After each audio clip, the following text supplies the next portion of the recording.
Disassembly tips. Ensure that you take the following precautions when disassembling a unit. Label each cable as you remove it, noting its position and routing. This will make replacing the cables much easier and will ensure that the cables are rerouted properly. Keep all screws with the component removed, if applicable. The screws used in each component can be of different thread sizes and lengths. Using the wrong screw in a component could damage the unit.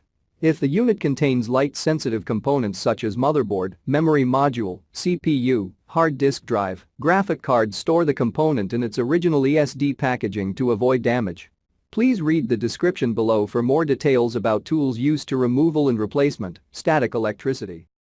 Before you begin, remove the base enclosure, battery, wireless module, solid-state drive, right trunk, right support bracket, right fan, left trunk, left support bracket, left fan, and I/O board. Removal.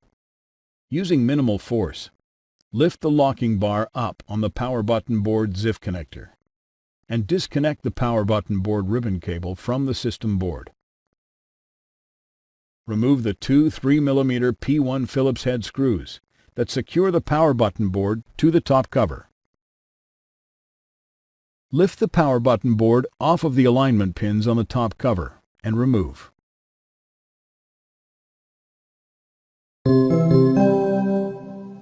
Replacement.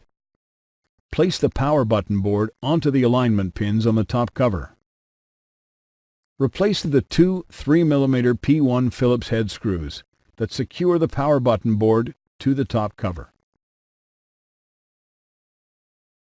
Insert the power button board ribbon cable into the power button board ZIF connector on the system board and press the locking bar down to lock the cable into place.